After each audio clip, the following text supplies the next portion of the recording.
13 years ago, NATO bombed Libya to protect civilians. That was what they said. This led to thousands of deaths and a country in ruins. And I just want to give you a little brief history before I bring in our guests. On the 19th of March 2011, the NATO bloc began a violent 8-month-long military onslaught of Libya, a sovereign African Union founding member state, which had enjoyed 4 decades of stability and prosperity and one of the highest human development index scores in all of Africa. So we've said this before on this show that Libya was the most successful country in all of Africa. It was stable, had prosperity. Muammar Gaddafi brought that to the people. NATO's justification for the aggressive and bloody attack was the now infamous Protection of Civilians Doctrine, formalized under UN Security Council Decree number 1973. The French Air Force, however, had already initiated a major raid on immobile Libyan army units. They had already pulled out of the city of Benghazi, a protest hotbed, in a show of goodwill and peaceful intent. More than 400 resting Libyan officers, soldiers, medical, and media personnel were massacred without the chance to fight back against an unjustified and undeclared foreign air attack.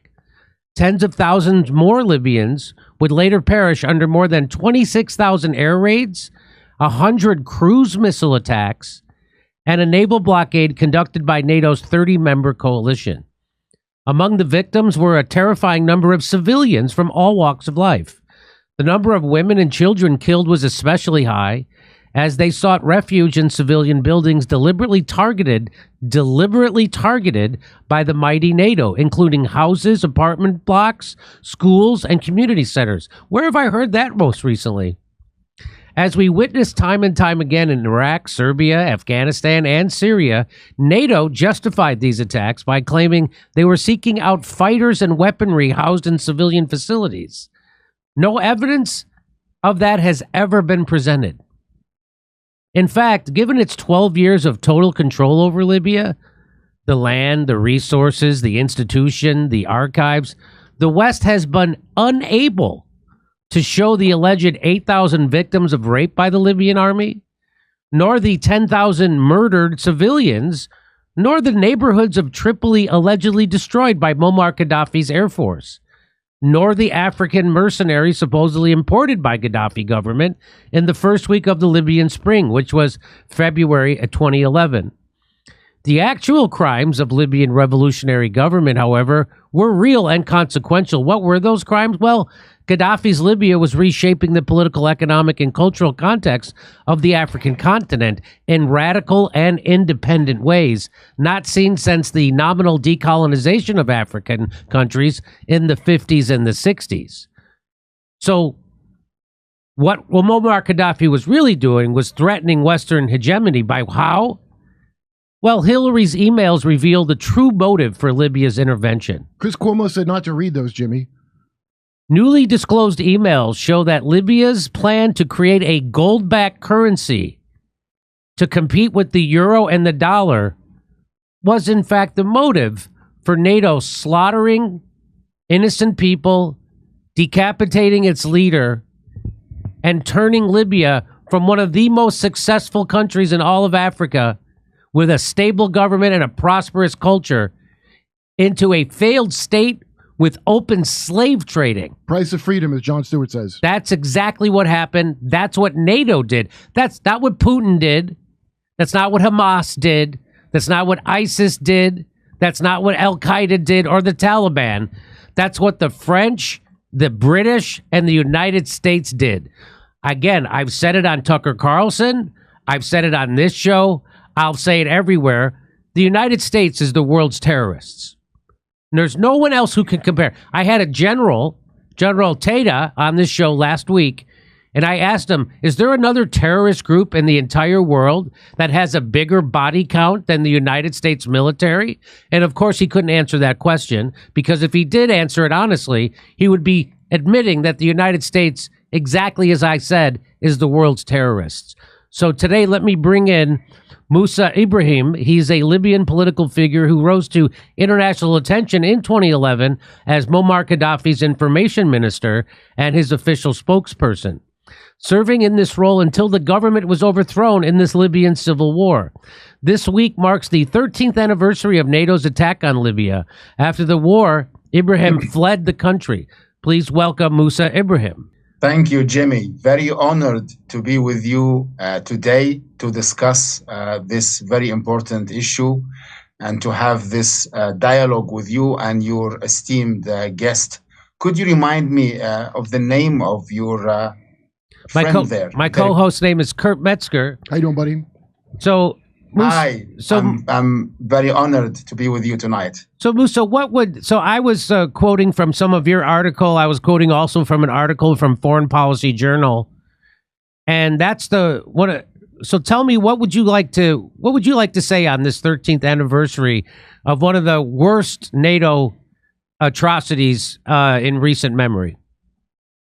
Well, Jimmy, let me first start by saying I salute you. I have such great respect for you. I have been listening to you for many years now, and I was surprised to see a voice like yours in the American mediascape, a very false mediascape full of lies and narrative that supports genocides and invasions and the killings of millions of people, and I really do mean millions of people in the global south.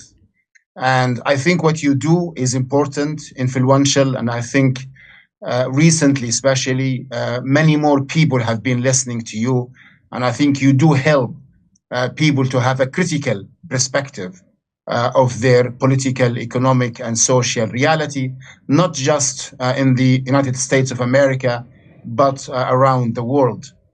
And secondly, I think what is most important today to discuss is this very idea that we do need to have this critical perspective of what is going on around us.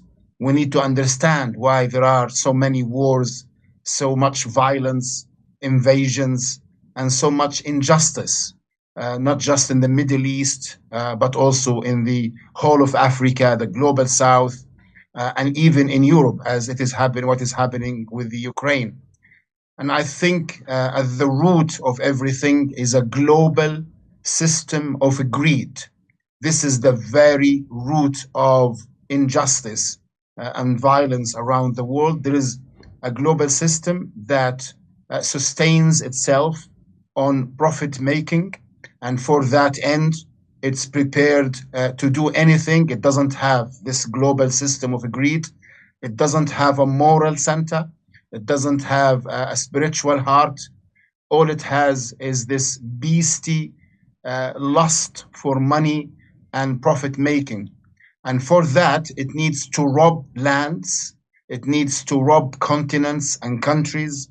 It needs to rob oil, gold, iron, gas, everything that is valuable to serve not even the people of the rich center of the world, i.e. the West, but to serve only the 1% elite in this center. So even the American people, for example, the European nations are not benefiting from these wars and from this greed. And what happened in Libya, dear Jimmy, is a very powerful example. Libya is a very rich country. It has a really wonderful natural resources that were owned by American and British companies, especially up to 1969, when Gaddafi led his green revolution, as we call it in Libya. And within 1 year of him coming to power, he ordered and obliged all American and British companies to hand back the national wealth of Libya to Libyans. Something, of course, that angered the West against Gaddafi, and he became an enemy, a top enemy to the Western greed machine. Also within so can I just 6 months. Can I just stop you for a second? Please go ahead. Please go ahead. And let me just make a parallel, because what you just said was that Muammar Gaddafi his idea was to keep the wealth of Libya, which is not a poor country, the way they make you want, and keep that wealth for the Libyan people. And the same thing happened similar in 1953 in Iran, when the president of Iran was democratically elected, wanted to keep the oil for their people and the oil profits. Well, the CIA couldn't have that, and they did a coup and they overthrew him, and they installed a puppet called the Shah. And then the people eventually revolted against that, and they installed a right-wing theocracy, which is called, the CIA calls that blowback. So the CIA, when they do something like that, when they overthrow and decapitate a government so that Western companies can come in and steal their natural resources, the people eventually revolt back against that. And that's how you get the theocracy we have in Iran today instead of a thriving democracy that they had in the 50s. And that's because of the United States, again, being the world's terrorists and going in and stealing other people's natural resources. Absolutely. And so Muammar Gaddafi made the great mistake, the similar mistake of trying to do right by his own people and keep the wealth of Libya for the Libyan people. And of course, the West is not going to put up with that. And that's why ever since I was a kid, they've tried to turn Muammar Gaddafi into an enemy of the United States, even though he wasn't. The United States was the enemy of the people of Libya. I don't even think it's American company. I think we did that for British companies. Did it for British companies. And then Libya, we did that for Sarkozy. That was the French got promised a lot of their oil by the rebels, didn't they? I'm not sure, but let's go back to our guess. Absolutely. It's the same story happened in Iran with the democratically elected President Mossadegh. It happened in Egypt with Nasser, who nationalized the Suez Canal, which is the main national wealth of Egypt. And Egypt was then attacked by France, the UK, and Israel in 1956 as a punishment for the nationalization of the Suez Canal. Similar stories happened in the Congo with the great leader of liberation, Patrice Lumumba, and in other regions of the continent. So what happened is that Gaddafi was leading a genuine project of liberation, not just for Libya, but for the whole continent of Africa. Yes. I actually, Jimmy, had the privilege to work with Gaddafi on some of these projects in Africa. The most important one was the building up of the gold reserve in the continent in collaboration between Libya, Ghana, the Congo, Senegal, and other gold-producing African countries, with the aim to issue a unified African currency. Gaddafi wanted to call it the Afro as opposed to the Euro, and it will be supported by gold, not by the dollar, which of course would have consisted which have represented the greatest threat to the West's dominance over Africa. Also, Gaddafi was funding with hard cash the establishment of the African Central Bank to be based in Tripoli. Many of your viewers may not know that, but more than 19 countries in Africa do not have proper central banks. They keep all of their funds in the French central bank. Gaddafi said, no, we cannot have this anymore. We have to have our own central bank. And also Gaddafi was funding the establishment of the African Unified Army to replace the AFRICOM, the American forces in the west of the continent, and the French G5S military force. So Gaddafi was liberating Africa, helping to liberate Africa again, and helping to get rid of the West's dominance in the continent. Now, I was also a witness that the Europeans and the Americans warned Gaddafi against this. They sent him delegations, members of the Congress, politicians, diplomats in 2008, 9, and 10, warning him against his African projects and telling him that this does not represent a friendly relationship with the West, and that he must stop these projects of liberations, as Gaddafi called them. Because Gaddafi did not listen, and he paid the heavy price in 2011. So I want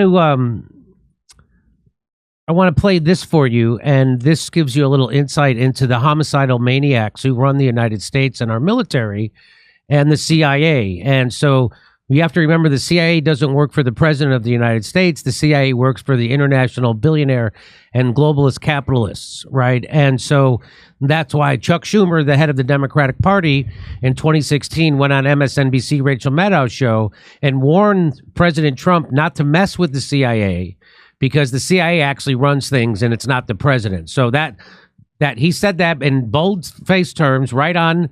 That's called a gaffe when you tell the truth in Washington, D.C. So that was a big gaffe for Chuck Schumer. And he thought he was dunking on Donald Trump by saying Donald Trump's being stupid for messing with the CIA. But everybody at home was thinking, wait a minute, I thought the CIA actually works for the president. No, it's actually the opposite.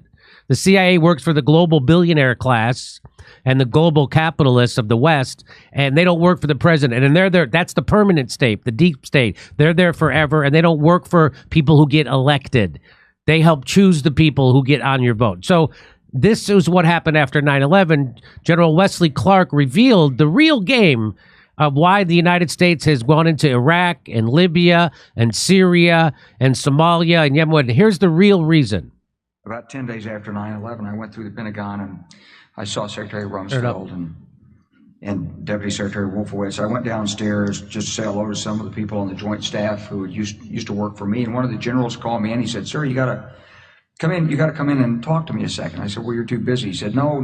He says, "We've made the decision. We're going to war with Iraq." This was on or about the 20th of September. I said, "We're going to war with Iraq. Why?" He said, "I don't know." He said, "I guess they don't know what else to do." So I said, "Well, did they find some information connecting Saddam to Al-Qaeda?" He said, No. He says, "There's nothing new that way. They just made the decision to go to war with Iraq." He said, "I guess it's like we don't know what to do about terrorists, but we've got a good military and we can take down governments." And he said, "I guess if the only tool you have is a hammer, every problem has to look like a nail."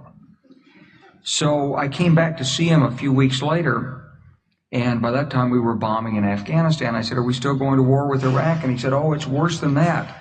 He said, he reached over on his desk, he picked up a piece of paper, he said, I just got this down from upstairs, meaning the Secretary of Defense office today, and he said, "This is a memo that describes how we're going to take out 7 countries in 5 years, starting with Iraq and then Syria, Lebanon, Libya, Somalia, Sudan, and finishing off Iran."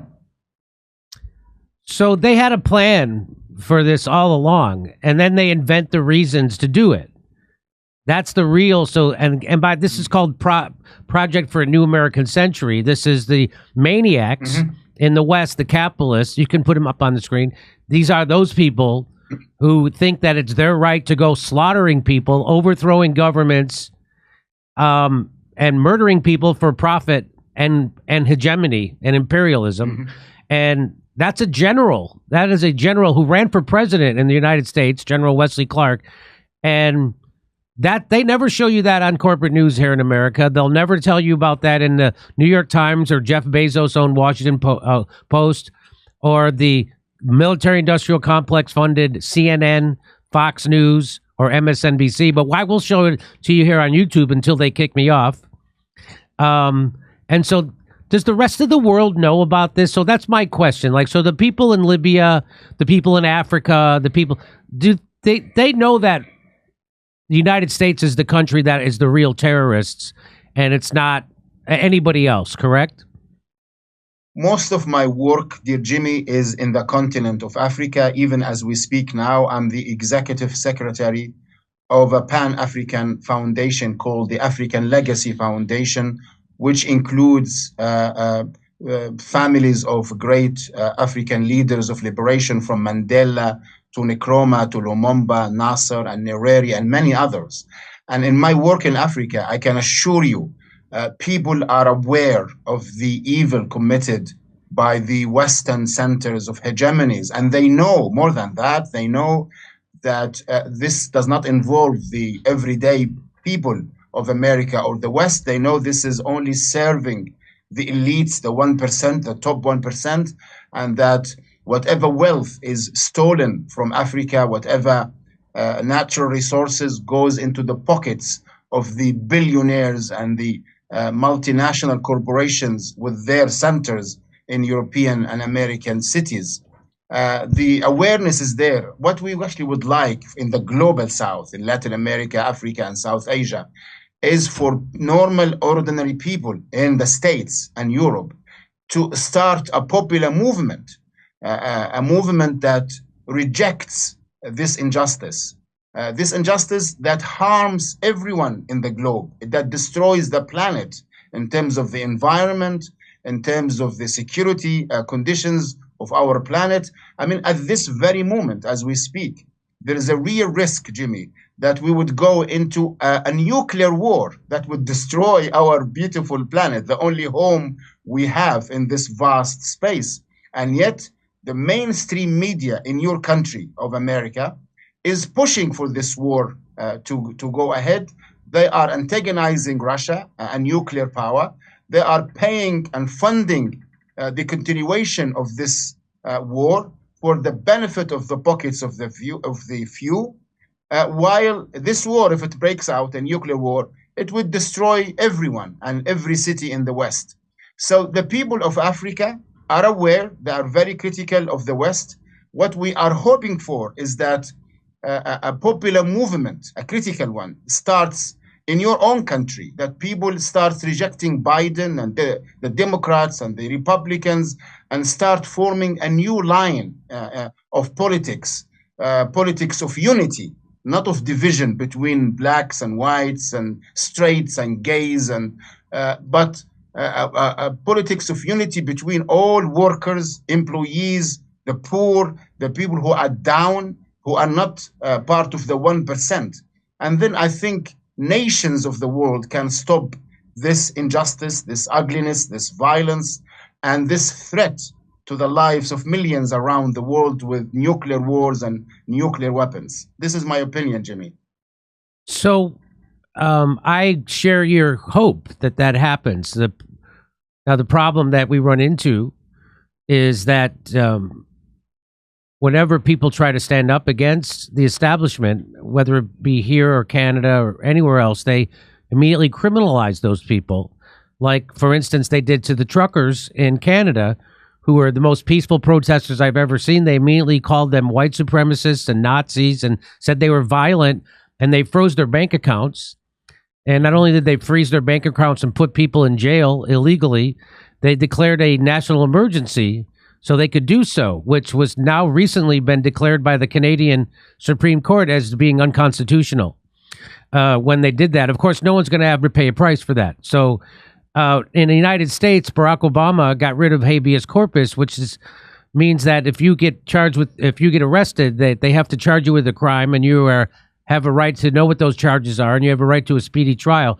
They've gotten rid of that in the United States, and so that's why well, look what they're doing to Julian Assange, right?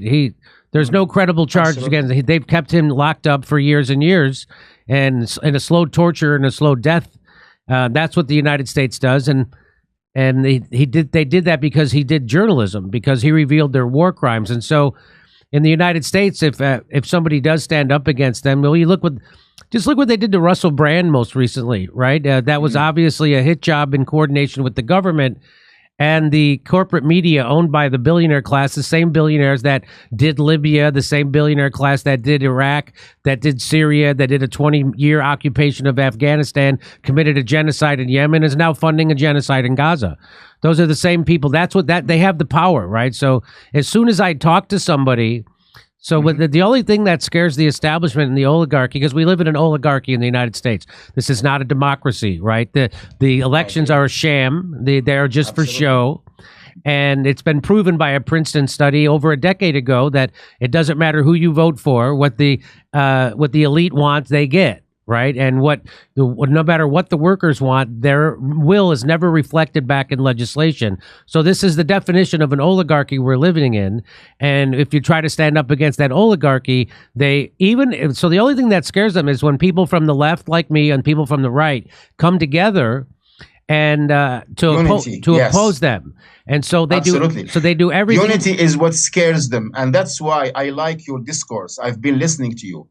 I think people on the left who are against the system, so they have the right moral and intellectual standing, they make a great mistake when they attack people on the right. And I think people on the right make the same mistake when they attack people on the left. I think both parties, like both people on the left and right, they have similar concerns. They want justice. They want the wealth to be distributed to the people.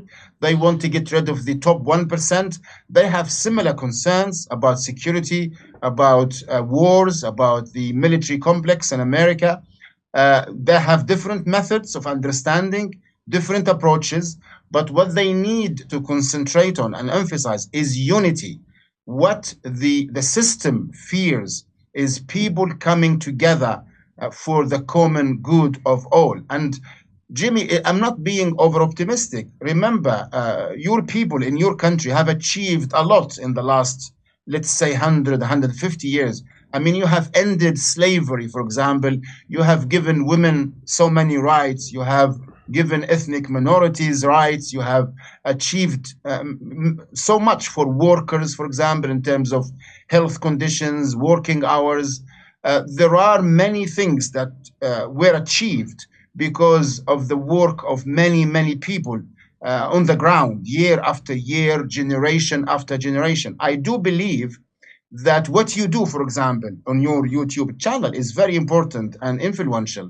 And if you just continue with your discourse of unity and encourage many more to come through, I mean, we saw what happened with Trump, how he challenged the system, and many people felt that they needed to completely dismantle the system, and they surprised both Republicans and Democrats. Yes, maybe Trump is not the right solution, but he was an expression of anger, an expression of feeling of desperation and people wanting to come together.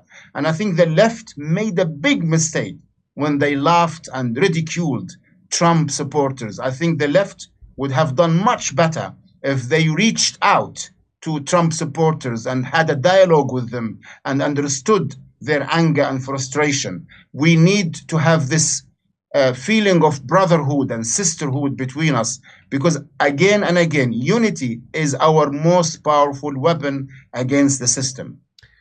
So every once in a while in America, on American television, someone will break through and tell the truth about why people voted for Donald Trump. It was Michael Moore at first, and then he stopped doing that because he's cowardly. And then it was Chris Matthews who did it on election night in 2016 when they were all saying that these are just racists and white nationalists that Trump has tapped into.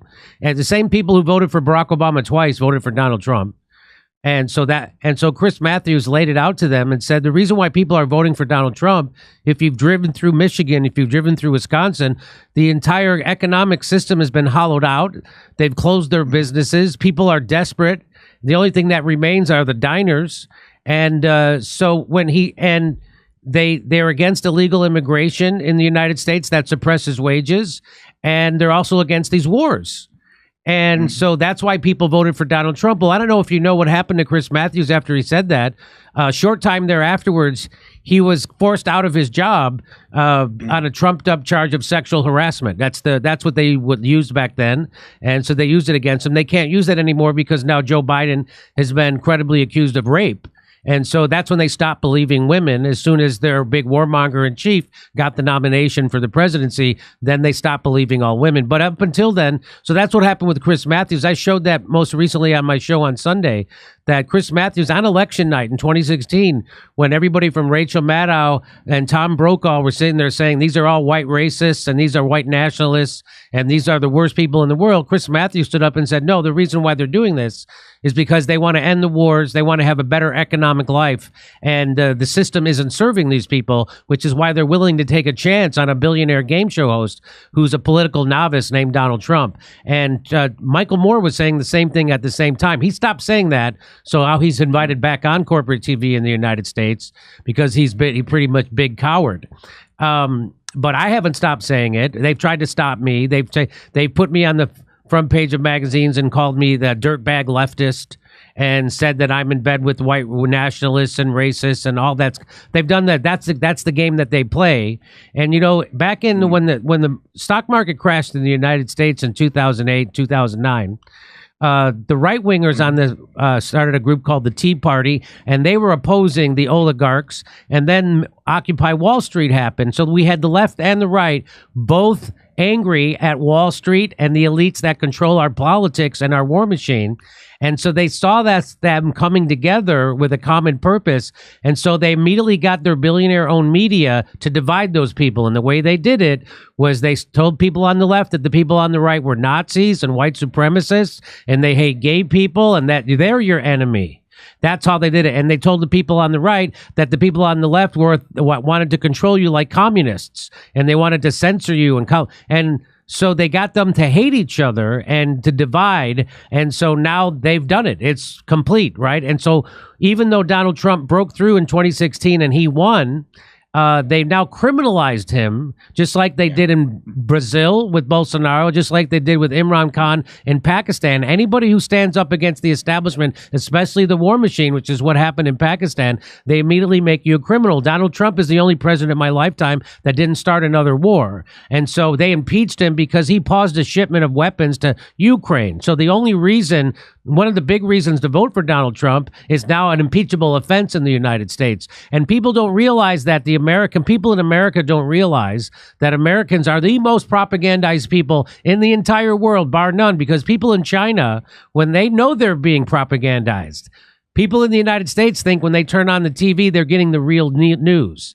They don't think for a second it's propaganda, but it is. Of course, that's why we were able to go into Libya. We were able to go into Iraq. We were able to go into Syria. We were able to occupy Afghanistan for 20 years. Even after the Afghanistan papers came out and revealed it was 20 years of complete lies from 4 different administrations. Nothing but lies about Afghanistan. Nothing, just like Vietnam, 4 different presidents, they lied to you. Just same thing with Afghanistan. They did it to Iraq twice. They did it to Libya, Syria, Somalia.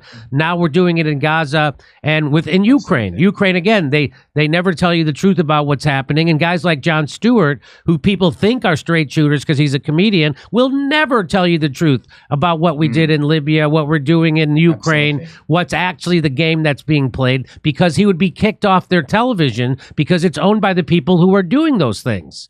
And so that's why shows like this, you're exactly right. I explained before you came on that last Sunday we did a live event, and we had a person who was MAGA, which is a Donald Trump supporter, and a bona fide Marxist come together center stage and hug each other because they realize that their problems are the same and we share a common enemy.